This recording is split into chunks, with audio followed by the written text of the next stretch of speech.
Hello, my name is Shreya Nikhil, and today I'm going to present Thomas Gray's Elegy written in a country churchyard, a poem that reflects on mortality, memory, and the lives of ordinary people. Instead of analyzing the poem in a textual way, I have created a series of visual posters that trace the emotional and thematic journey of the elegy. Each poster actually explores a different dimension of the poem, but it all connects to a single central idea.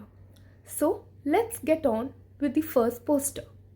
In the first poster, I used a circular structure because Gray himself portrayed human life as a part of continuous cycle. The villagers lived, worked, and then eventually faded into obscurity. But this poem actually brings them back into the sphere of memory. There are four components in this poster. The first one, the tree, actually represents the life of the villagers, or generally life.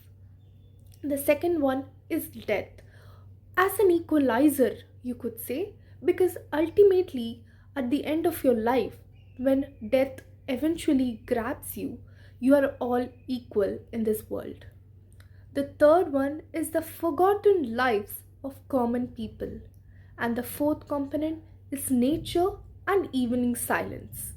So, through creating the first poster, it made me understand that Gray wanted us to visualize mortality as not something tragic but as a universal human condition.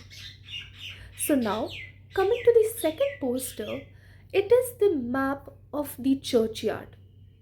When you read the poem, it actually feels like a guided walk. Creating this map helped me translate the poem's spatial movement into a visual form.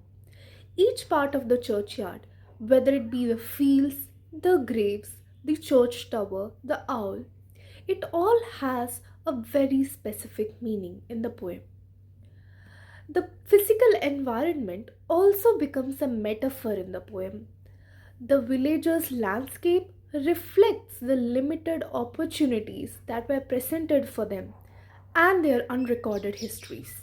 There is also a path in the map, and this path format actually emphasizes that the reader, just like the narrator, are supposed to move through these ideas very gradually and come to an understanding that all lives carry dignity, even those that are left unrecorded. The third and the final poster is a mood board. I created this because I believe that the poem is shaped as much by the atmosphere as by the arguments. The twilight setting, the rural world, the isolated graves under the moon, which represents the forgotten lives of people, and the villager under the lamp. These elements form the emotional backbone of the poem. The nature, especially, brings a very calm and contemplative mood to the elegy. Here, instead of analyzing the poem or the lines, the poster makes you feel what the poet actually intended the readers to feel. Together, these three posters highlight the central idea of the poem, that is, every life is not measured by fame or recognition, but every life is a contribution to the shared history of a place, recorded or not. The first poster, the life, death, and memory wheel, reflects the philosophical thoughts of the poem. The churchyard map grounds the poem in its physical space, and finally, the mood board reflects the elegy's emotional tone. By combining these viewpoints, we can understand why Elegy written in a country churchyard remains to be one of the most reflective poems of its time. Finally, I would like to conclude this presentation with one line. This is the poem that urges us to acknowledge the lives of people that history often overlooks. Thank you for watching and hope you have a nice day.